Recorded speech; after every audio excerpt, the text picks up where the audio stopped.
गुजरात के वलसाड में 10 गोदामों में भीषण आग लगी। आग लगने की सूचना के बाद दमकल की गाड़ियां मौके पर पहुंची। तो चलिए अब बाकी खबरों को देखते हैं और इस वक्त की सबसे बड़ी खबर के साथ शुरुआत झुंझुनू से बड़ी खबर मिल रही है, जहां पर नवलगढ़ में युवक से लूट की कोशिश हुई है। नकाबपोश लुटेरों ने युवक पर अचानक से हमला किया। मौके पर भीड़ होने से नहीं लूट सके नकदी। बड़ी जानकारी इस वक्त की, कुछ तस्वीरें भी सामने आई हैं जो सबसे पहले सबसे तेज न्यूज 18 राजस्थान पर आप देख पा रहे हैं अपनी टीवी स्क्रीन पर। वारदात के बाद हमलावर युवक मौके से फरार हो गया।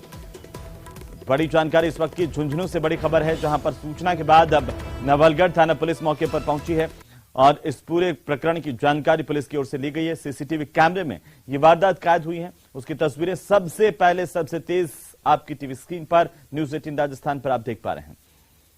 दिन दहाड़े हमला कर लूटने की कोशिश की गई, लेकिन मौके पर भीड़ की मौजूदगी के चलते हमलावर लूट की वारदात को अंजाम नहीं दे पाए। नवलगढ़ की तस्वीरें हैं जिनको लेकर कई सवाल खड़े हो रहे हैं। बदमाशों के हौसले किस कदर बुलंद है। नकाबपोश लुटेरे यहां पर पहुंचे थे। ज्यादा जानकारी के साथ हमारे संवाददाता कृष्ण सिंह फोन लाइन पर जुड़ चुके हैं। कृष्ण, कैसे इस पूरी वारदात को अंजाम देने की कोशिश की गई, क्या जानकारी है इन तस्वीरों को लेकर? जी हेमंत, मैं आपको बता दूं कि ये जो है पूरी वारदात है ये नवलगढ़ कस्बे के मोर अस्पताल के पास की है, जहां पर एक युवक है वो बैंक में रुपए जमा कराने के लिए निकला था और जैसे ही वो मोर अस्पताल के पास पहुंचा तो दो बाइक सवार नकाबपोश बदमाश है और उस युवक के सर के ऊपर हमला किया। मगर वहां पर आसपास लोग मौजूद होने के कारण वे लूट की वारदात को अंजाम नहीं दे पाए। वहीं जो दुकान संचालक है उनका कहना है कि वो 1.5 लाख रुपए केनरा बैंक में जमा करवाने के लिए भेजा था और युवक के सर में चोट लगने के बाद उसे जो नवलगढ़ का जिला अस्पताल है वहां ले जाया गया और प्राथमिक उपचार के बाद है उसे सीकर के लिए रेफर कर दिया गया है। सूचना के बाद है तो वो नवलगढ़ पुलिस मौके पर पहुंची है, घटना की जानकारी ली है। साथ ही जो सीसीटीवी फुटेज मिला है उसके आधार पर पुलिस ने वो अपनी जांच आगे बढ़ाते हुए हमलावरों की तलाश है वो शुरू कर दी है। जी बिल्कुल कृष्ण, नजर बनाए रखिए, लगातार अपडेट हम आपसे लेते रहेंगे। बहरहाल बहुत शुक्रिया तमाम जानकारी के लिए। चलिए आगे बढ़ेंगे। राजसमंद से इस वक्त की बड़ी खबर आ रही है, आमेट से बड़ी जानकारी, जहां पर बजरी माफिया की बर्बरता के मामले को लेकर खबर है। ट्रैक्टर से कुचलकर एक युवक की जान ली थी बजरी माफिया पर गंभीर आरोप और इसके बाद करीब 6 घंटे प्रदर्शन के बाद अब मामला शांत हुआ है। जिला कलेक्टर एसपी के आश्वासन के बाद परिजन और स्थानीय लोग माने हैं, पोस्टमार्टम करवाने के लिए राजी हुए हैं। पुलिस और प्रशासन ने परिजनों की अधिकांश मांगों पर अपनी सहमति जताई है। मृतक की पत्नी को संविदा पर नौकरी देने का आश्वासन दिया गया है। पीड़ित प्रतिकर स्कीम में करीब 8 लाख रुपए मुआवजे पर भी सहमति बनी है। समझौता होने के बाद परिजनों ने शव का पोस्टमार्टम करवाया। इस वक्त की सबसे बड़ी खबर है राजसमंद के आमेट से, इस वक्त की सबसे बड़ी खबर राजसमंद से बड़ी जानकारी सामने आ रही है। तस्वीरें आपकी टीवी स्क्रीन पर। अब लगातार जो गतिरोध बना हुआ था पिछले 6 घंटे से ज्यादा वक्त से वो समाप्त हो गया है। ज्यादा जानकारी के साथ सहयोगी अलकेश सनाडे फोन लाइन पर हैं। अलकेश, क्या अपडेट है इस पूरे मामले पर? जी मैं आपको बता दूं, फिलहाल जो स्थिति है, फिलहाल करीब 6 घंटे के संघर्ष के बाद, 6 घंटे की जद्दोजहद के बाद अब पुलिस प्रशासन और जो संघर्ष प्रदर्शनकारी थे उनके बीच समझौता हो गया है और एसपी और कलेक्टर के आश्वासन के बाद परिजन शव उठाने के लिए राजी हो गए हैं। और जो परिजनों की जो मुख्य मांग थी, परिजनों की मुख्य मांग थी कि एक जो मृतक की पत्नी है उनको सरकारी नौकरी दी जाए, तो कलेक्टर की ओर से ये आश्वासन दे दिया गया है कि उन्हें 15 दिन के अंदर नौकरी दी जाएगी। साथ ही पीड़ित प्रतिकर स्कीम के तहत उन्हें 8 लाख का मुआवजा दिया जाएगा। क्षेत्र में जितने भी बजरी माफिया है, बजरी के जो स्टॉक है उनकी धरपकड़ के लिए पुलिस की टीमें रवाना कर दी गई है। पुलिस और माइनिंग विभाग की जो टीमें हैं वो लगातार जो बजरी माफिया के खिलाफ तफ्तीश दे रही है। जो मुख्य आरोपी है, एक आरोपी को गिरफ्तार कर लिया, जबकि एक मुख्य आरोपी और है जिसकी गिरफ्तारी के लिए पुलिस की करीब 6 टीमें हैं जो रवाना कर दी गई है और आरोपी को बहुत सी पुलिस का कहना है कि बहुत ही जल्दी गिरफ्तार कर लिया जाएगा।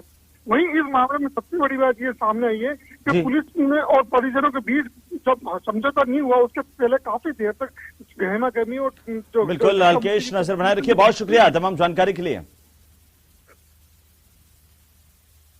तो चलिए आगे बढ़ेंगे। जोधपुर से बड़ी खबर, जहां बदमाशों ने घर फूंकने की कोशिश की है।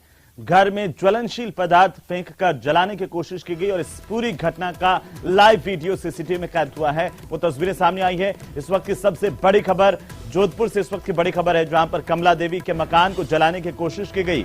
हरिजन बस्ती नागौरी गेट का ये पूरा मामला है, जिसकी सबसे पहली तस्वीरें आपकी टीवी स्क्रीन पर है। सीसीटीवी फुटेज सामने आया है, किस तरह से बदमाशों ने पूरे घर में आग लगाने की कोशिश की।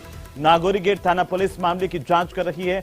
कमला देवी नाम की महिला का यह मकान था, जिसको जलाने की कोशिश बदमाशों ने की और इसकी पूरी तस्वीरें सीसीटीवी में कैद हुई हैं। वो तस्वीरें सबसे पहले न्यूज 18 राजस्थान पर आप देख पा रहे हैं। नागौरी गेट थाना पुलिस अब पूरे मामले को लेकर जांच कर रही है। बड़ी खबर जोधपुर से इस वक्त की। जोधपुर में भी बदमाशों के हौसले बुलंद हैं। एक घर में ज्वलनशील पदार्थ फेंककर पूरे घर को आग के हवाले करने की कोशिश हुई है और इसी घटना का सीसीटीवी फुटेज सामने आया। ज्यादा जानकारी के साथ सहयोगी चंद्रशेखर फोन लाइन पर हैं। चंद्रशेखर, कैसे इस पूरी वारदात को अंजाम देने की कोशिश की गई, अभी क्या जानकारी है आपके पास? देखिए, इस मामले को लेकर जो हमारी नागौरी गेट थाना अधिकारी शेषकरण जी से बात हुई थी, उसमें उन्होंने बताया कि ये संभवतः किसी स्नेक पिनेर के आदि व्यक्ति की जो हरकत हो सकती है। हालांकि ये जांच का विषय है कि ये आपसे दुश्मनी है या क्या है, वो जांच में बाद में पता चलेगा। फिलहाल जो अगर बात करें तो जिस तरह से बेखौफ बदमाश यहाँ पर एक कॉलोनी में घुसते और एक मकान में जो है ज्वलनशील पदार्थ डालकर और घर को फूंक देने का प्रयास करते नजर आ रहे हैं और सीसीटीवी में पूरा वाकया कैद हो गया। ये मामला है नागौरी गेट थाना क्षेत्र के उदयपुर और चंद्रशेखर, क्या हमलावरों की पहचान हुई है और पुलिस ने अब तक क्या कुछ कार्रवाई की है इस पूरे मामले पर? जो है कमला देवी, जो कि जिसके मकान को फूंकने का प्रयास किया गया था, उसने जो है पुलिस को टेलीफोनिक सूचना दी है, जिसके बाद पुलिस ने एक टीम भेजी है और फिलहाल जो है आरोपियों की तलाश पुलिस कर रही है। जी बिल्कुल चंद्रशेखर, ये तस्वीरें बता रही हैं कि लगातार बदमाशों के हौसले किस कदर इस इलाके में भी बुलंद हैं। चलिए, बहुत शुक्रिया तमाम जानकारी के लिए। लगातार पुलिस पूरे मामले को लेकर तफ्तीश कर रही है। चलिए आगे बढ़ेंगे। राजधानी जयपुर से बड़ी खबर, जहां पर राज्यसभा सांसद डॉक्टर किरोड़ीलाल मीणा एसएमएस से दिल्ली रवाना हो गए हैं और इसी दौरान उन्होंने कहा है कि वे स्वेच्छा से इलाज के लिए दिल्ली जा रहे हैं। जाते जाते कांग्रेस पर निशाना साधते हुए दिखाई दिए हैं डॉक्टर किरोड़ीलाल मीणा। कहा, गरीबों के लिए लड़ना अगर सरकार के लिए आतंक है तो मैं यह आतंक करता रहूंगा। ये तस्वीरें कुछ ही देर पहले की है, जब राज्यसभा सांसद डॉक्टर किरोड़ीलाल मीणा एसएमएस से दिल्ली के लिए रवाना हुए। उन्होंने कहा कि वे स्वेच्छा से इलाज के लिए दिल्ली जाना चाहते हैं और जा रहे हैं। इसी दौरान की तस्वीरें आपकी टीवी स्क्रीन पर। और इस दौरान उन्होंने राज्य सरकार पर निशाना साधा। कहा कि अगर गरीबों के लिए लड़ना आतंक है तो ये आतंक में करता रहूंगा। आपको बता दें कि वीरांगनाओं के मामले को लेकर के डॉक्टर किरोड़ी लगातार प्रदर्शन कर रहे थे और इसके बाद उनको हिरासत में लिया गया था पुलिस की तरफ से। इसके बाद उनकी तबीयत खराब हुई, उसके बाद से ही लगातार वे एसएमएस में भर्ती थे।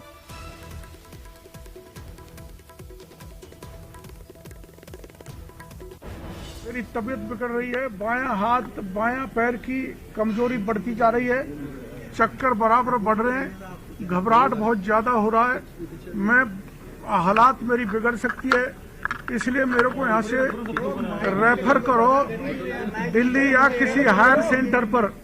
लेकिन इन्होंने जब रेफर नहीं किया तो मैं मेरी जीवन बचाने के लिए एसएमएस छोड़कर मेरी इच्छा से जा रहा हूँ। ये सरकार इलाज में भी क्रूरता कर रही है, लापरवाही बरत रही है। डॉक्टरों ने केयर तो खूब किया, लेकिन ये सरकार के दबाव में है, जो कुछ बोलना नहीं चाहते। चलिए आगे बढ़ेंगे। भरतपुर से इस वक्त की सबसे बड़ी खबर मिल रही है, जहां पर वीरांगना सुंदरी देवी के सुर अब बदले बदले से नजर आ रहे हैं। एक वीडियो जारी कर सुंदरी देवी ने कहा कि पुलिस से कोई भी परेशानी नहीं है। वीरांगना ने अपने देवर को नौकरी देने की मांग भी अब छोड़ दी है। जिस मुद्दे को लेकर बीजेपी कांग्रेस पर लगातार हमलावर थी, उसी मामले में अब नया मोड़ आता हुआ दिखाई दे रहा है। आपको बता दें कि इसी मुद्दे का बीजेपी के पूर्व विधायक ने चंद मिनटों में ही पटाक्षेप करवा दिया। वीरांगना के देवर और अन्य ग्रामीणों को ले जाकर आईजी से पूर्व विधायक अनीता सिंह ने मुलाकात करवाई। बीजेपी के अन्य नेता इस मुद्दे को लेकर कांग्रेस पर सवाल उठा रहे थे। बड़ी जानकारी है इस वक्त की, उन्होंने पूर्व विधायक अनीता सिंह से नाराजगी भी जताई है। भरतपुर से इस वक्त की सबसे बड़ी खबर, सुंदरी देवी को लेकर लगातार कई तरह की चर्चाएं थी और अब सुंदरी देवी ने वीडियो जारी कर कहा है कि उन्हें पुलिस से कोई परेशानी नहीं है। परेशान न करे हमें, खूब बढ़िया, कोई ना नजर बंद कर रहा है पुलिस वाले ने, न कुछ खूब काम कर रही हूँ मैं। कोई परेशान न करे हमें, खूब बढ़िया, कोई ना नजर बंद कर रहा है पुलिस वाले ने, न कुछ खूब काम कर रही हूँ। और इसी खबर पर ज्यादा जानकारी के साथ भरतपुर से सहयोगी दीपक पुरी हमारे साथ फोनलाइन पर जुड़ चुके हैं। दीपक, अब वीरांगना सुंदरी देवी के सुर बदलते हुए दिखाई दिए हैं, क्या जानकारी है, क्योंकि लगातार वे हमलावर रही हैं पुलिस प्रशासन पर भी? बिल्कुल हेमंत, देखिए 2 दिन पहले सुंदरी देवी अपने आप को पुलिस से परेशान बता रही थी। अब उन्हीं के जो सुर है वो बदल गए हैं। उन्होंने एक वीडियो जारी करके कहा है कि मुझे पुलिस से अब कोई परेशानी नहीं है, और साथ ही इस पूरे मामले को लेकर के बीजेपी और सांसद किरोड़ीलाल मीणा लगातार प्रदर्शन कर रहे थे। उसी पूरे मुद्दे को जो बीजेपी की पूर्व विधायक है अनीता सिंह, उन्होंने चंद मिनटों में इसका पटाक्षेप कराया है।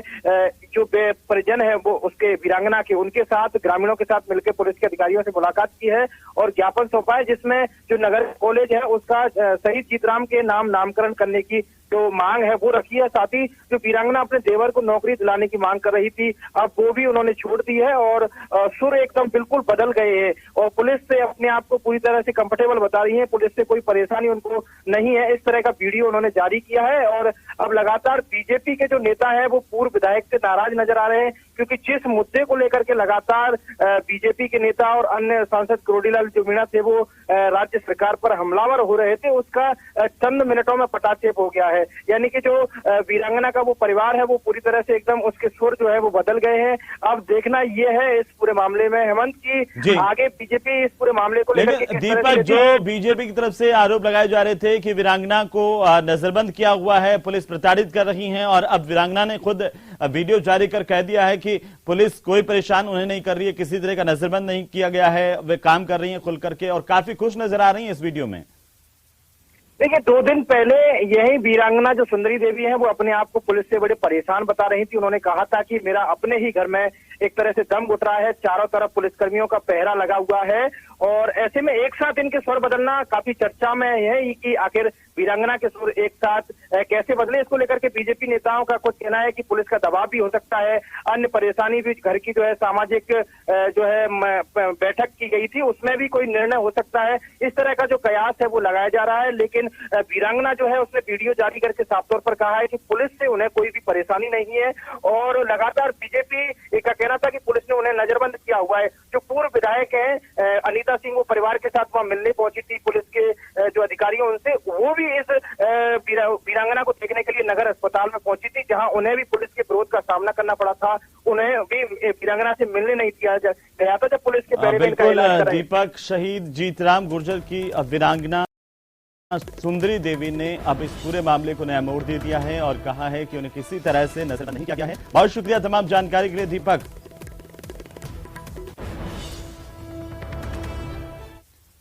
चलिए आगे बढ़ेंगे। रंधावा के बयान पर विधानसभा में जमकर हंगामा। सुखजिंदर सिंह रंधावा ने प्रधानमंत्री मोदी को लेकर के एक विवादित बयान दिया था। कथित तौर पर बीजेपी ने विधानसभा से इस पूरे मामले को लेकर आज वॉकआउट किया।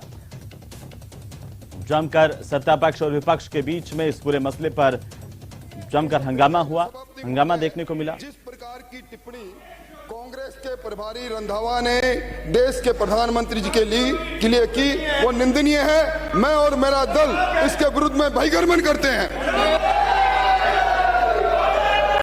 श्री जगदीश चंद्र माननीय उपनेता महोदय, किसान के बारे में चर्चा हो रही है, इनको सभापति महोदय, जिस प्रकार की।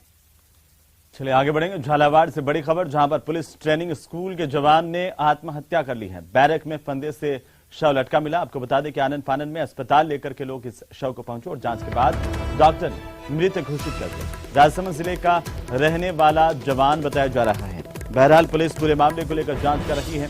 झालावाड़ से इस वक्त की बड़ी खबर है। बैरक में जवान का शव फंदे से लटका मिला है। पुलिस को इत्तला मिलने के बाद पुलिस मौके पर पहुंची, मौका मुआयना किया गया, पूरे मामले की जांच जारी है।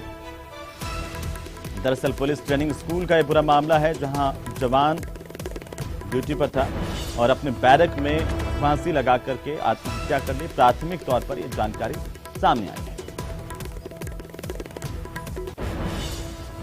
पुलिस ट्रेनिंग स्कूल के एक जवान ने आत्महत्या की है। बैरक में ही उसका शव फंदे से लटका हुआ मिला। जब बाकी साथी जवानों को इस बात की जानकारी हुई, पुलिस को इत्तला की गई। वहीं उदयपुर में कार में आग लगने की घटना सामने आई है। आपको बता दें कि जानकारी के मुताबिक चलती हुई वैन में अचानक से शॉर्ट सर्किट के चलते आग लगी। तो वहीं कार चालक ने भागकर अपनी जान बचाई है। मौजूद लोगों ने आग बुझाने की कोशिश की है। बहरहाल बर्निंग कार की तस्वीरें हैं आपकी टीवी स्क्रीन पर। आग की सूचना पर दमकल की गाड़ी मौके पर पहुंची, आग पर काबू पाने की कोशिश की, लेकिन तब तक यह कार पूरी तरह से जलकर खाक हो चुकी थी। सलूम्बर के बांसवाड़ा रोड की घटना बताई जा रही है, जिसकी तस्वीरें हैं आपकी टीवी स्क्रीन पर। देखिए किस तरीके से कार धू धू कर जल उठी और देखते ही देखते पूरी की पूरी कार जलकर खाक हो गई।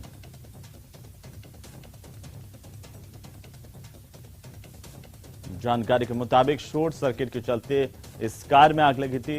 बांसवाड़ा रोड पर यह कार आग की भेंट चढ़ गई। और अब बात करेंगे कोटा की, जहां पर कोटा में बदमाशों के हौसले किस कदर बुलंद है, बस अंदाजा लगा लीजिए। दूध बेचकर लौट रहे एक युवक पर सेंट्रल जेल के बाहर फायरिंग होती है। शुक्र है कि फायरिंग में गोली बाइक पर लगी और पुलिस की आपको बता दें कि मौजूदगी में अब पूरे मामले को लेकर जांच जारी है। वहीं युवक की जान बच गई है। पीड़ित युवक फौरन मौके से भागा, सीधा नयापुरा थाने पहुंचा।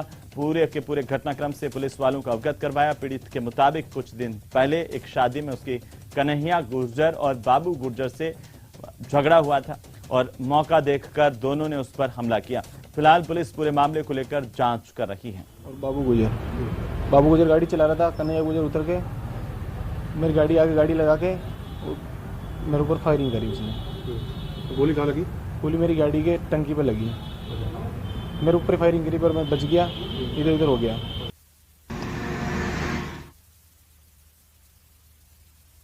कोचिंग नगरी में दिन दहाड़े हुई फायरिंग की वारदात के बाद हड़कंप मच गया। नयापुरा थाने से चंद कदमों की दूरी पर बाइक सवार बदमाशों ने फायरिंग की वारदात को अंजाम दिया और फरार हो गए। गनीमत रही कि गोली युवक को नहीं लगी, लेकिन गोली लगने से बाइक क्षतिग्रस्त हो गई। नयापुरा थाने और सेंट्रल जेल से चंद कदमों की दूरी पर बीच सड़क पर हुई फायरिंग की वारदात के बाद पुलिस के अपराध नियंत्रण के दाव पर कई बड़े सवाल खड़े हो रहे हैं। तस्वीरें आप देख सकते हैं, इसी सड़क पर फायरिंग की वारदात को अंजाम दिया गया था। दिन दहाड़े हुई इस फायरिंग की वारदात के बाद कई बड़े सवाल खड़े हो रहे हैं, क्योंकि यहाँ से चंद कदमों की दूरी पर नयापुरा थाना है, जबकि इसी रोड पर कोटा की सेंट्रल जेल भी है। दिन दहाड़े हुई इस फायरिंग की वारदात के बाद कई बड़े सवाल भी खड़े हो रहे हैं। फिलहाल पुलिस की अलग अलग टीमें बदमाशों की तलाश कर रही हैं। बताया जा रहा है कि कुछ दिनों पूर्व डॉन देवा गुर्जर का गाना चलने के बाद दो पक्षों में झगड़ा हो गया था। इसी बात को लेकर आज बदमाशों ने फायरिंग की वारदात को अंजाम दिया। कोटा से न्यूज 18 राजस्थान के लिए। सिरोही के पाड़ी गांव में लाल बंदरों का आतंक पिछले 3 दिनों से जारी है। वहीं ग्रामीणों ने बताया है कि पिछले 3 दिनों से 4 लोगों पर बंदरों ने हमला करके उन्हें घायल किया है। इस मामले में ग्रामीणों ने वन विभाग को सूचना दी थी, लेकिन वन विभाग में अभी तक बंदर पकड़ने को लेकर के किसी तरह की कोई कार्यवाही धरातल पर नजर नहीं आती है। इसकी वजह से आज खेत पर सो रहे एक युवक पर उत्पात करने वाले लाल बंदर ने अचानक से हमला किया। हमला इतना भयंकर बताया जा रहा है कि युवक का मुंह नोचकर उसे गंभीर रूप से घायल कर दिया। इसे अब अस्पताल में भर्ती किया गया है, जहां पर इसका इलाज जारी है। बहरहाल लाल बंदरों के आतंक से लोग परेशान हैं और अब वन विभाग से भी गुहार लगा रहे हैं कि इन बंदरों को पकड़ा जाए। तो वहीं चित्तौड़गढ़ नगर परिषद क्षेत्र में बेशकीमती भूमि पर लगातार अतिक्रमण की शिकायतों पर अब कड़ी कार्रवाई की जाएगी। इसकी तस्वीर आज देखने को मिली, जहां महेशपुर इलाके में अज्ञात लोगों की ओर से किए गए अतिक्रमण को हटा दिया गया।